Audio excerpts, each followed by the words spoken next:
I'm still friends with. So they're gonna listen to this and be like, "Oh my goodness," you know. So, Chef, here on Sucio Talk, we'll take it all the way back. Right, we're gonna learn a little bit about your history before we get into your cooking career. So, where are you from? New Britain, Connecticut. New Britain. Yeah. Born and raised there your whole life? Whole life. Okay. Yeah. Great town.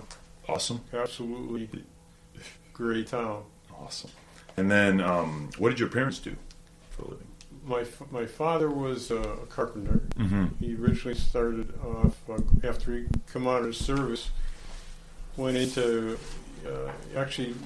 teaching carpentry for the first Goodwin back. Okay.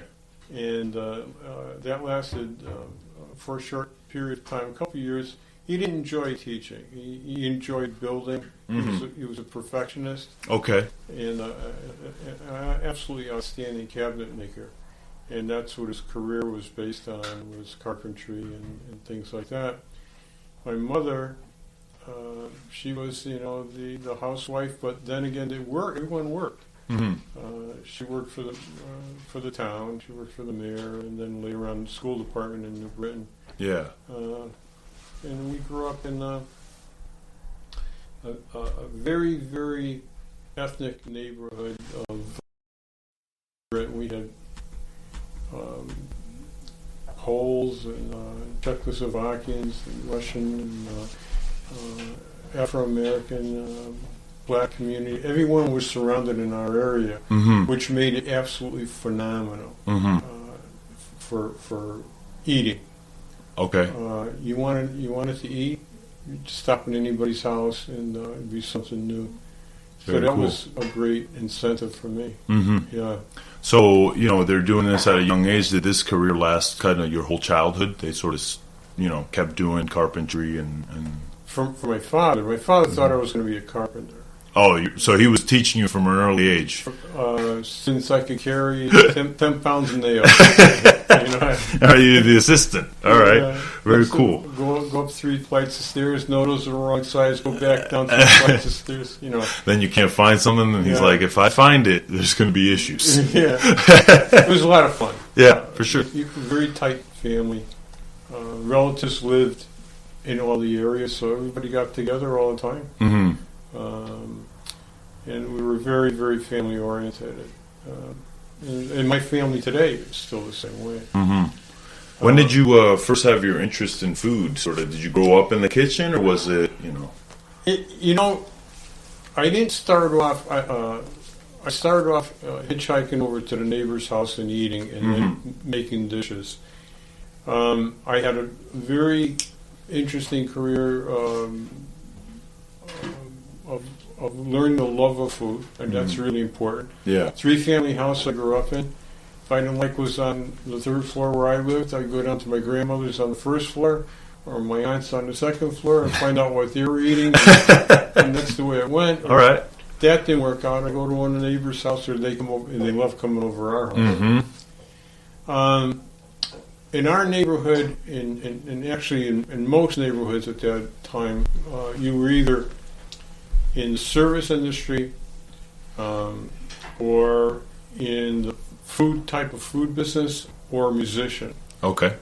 I actually started off being a musician. Oh, all right. So what kind of music we talking? We're talking R&B, all right, and percussion. So I started very, very early at that. When I was in junior high school, I was doing advanced courses, and one day after school in junior high school, I would go Juilliard Art School of Music, and I would study percussion, and another day I would study jazz. So Tuesdays and Thursdays after school, I'd be studying music. Wow. And then eventually continued that really through 18 years old. Okay.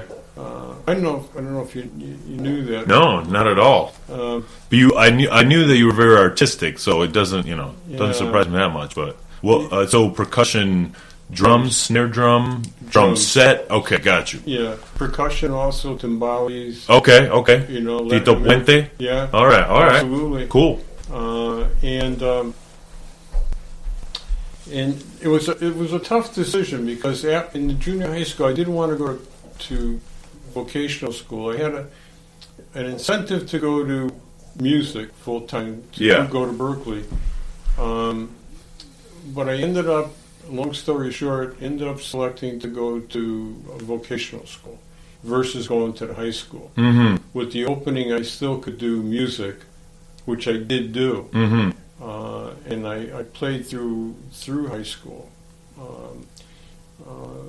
We could share with you some of the people that I performed with. Yeah, let's do it. Yeah, Chuck Berry was one of them. Okay. The Shirelles, the Exciters, the Ronettes.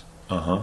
I was part of backup groups when they came into the New England area. Even at 16 years old, Yeah. I was playing backup for them, and I have a whole catalog. That's so cool. Yeah. And so it was at 14 years old. At that time, we were able to travel. My mother and father really had a lot of trust in me. Okay.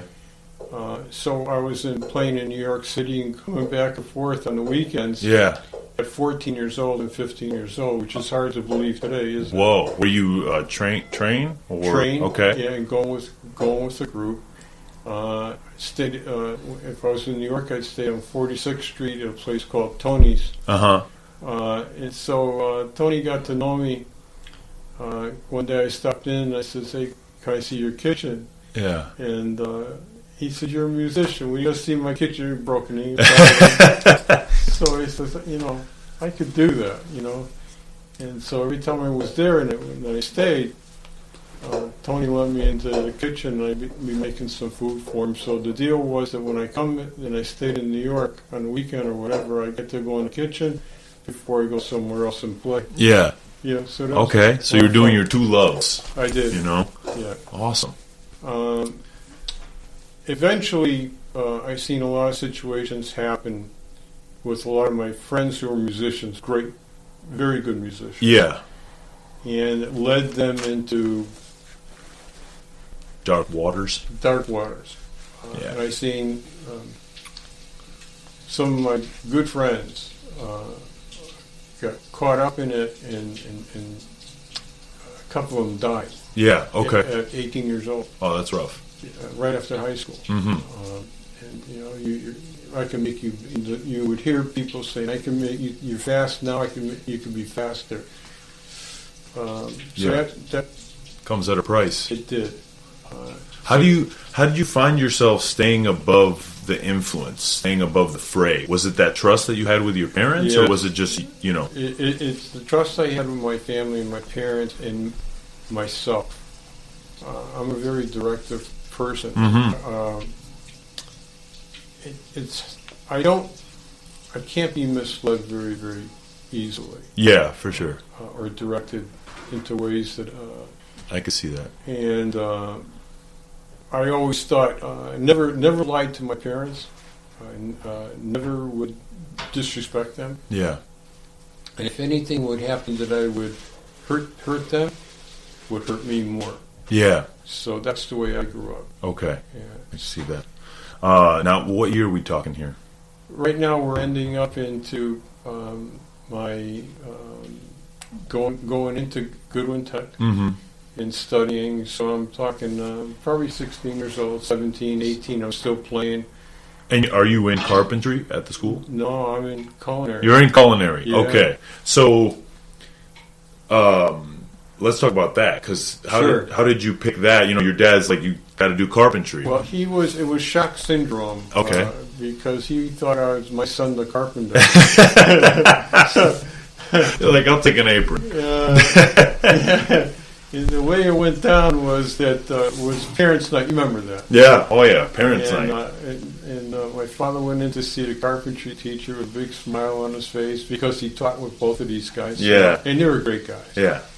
And they said, "Angelo," he said, "how's my son doing?" He said, "His son did great." He says, "I got something to tell you." He doesn't want carpentry. My father was he was beside himself. Yeah, for sure. And what does he want? He says he wants to cook. So it took him a while to adjust to me being in culinary arts. It took him a while. He got over it, I think, maybe about 3 or 4 months into it. I'm sure he was calling the culinary instructor every day. God. How's he doing? Oh, no, he sort of like bypassed me a lot at home. Yeah. But my mother would go, "You'll be all right, Ian. Yeah. Ian, you'll be okay." Yeah. I think that once we were able to get them involved to come into school, sitting down for lunch, or but I was very involved with school activities. I mean, I love school. Yeah. David, I'll tell you, the best time of my life was when I was younger was school. Okay. School, being with a lot of friends, having a lot of fun, and being involved. Mm-hmm. I was always at inter culinary art shows when I was in school. Okay. Key Club, National Honor Society. I was the worst baseball player you could think of, but I could cook okay. Okay.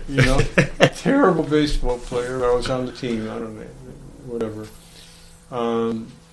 And I enjoyed myself. So school was very important. A lot of fun. Yeah, for sure. Did you at that point say, "I'm going to take this cooking thing seriously"?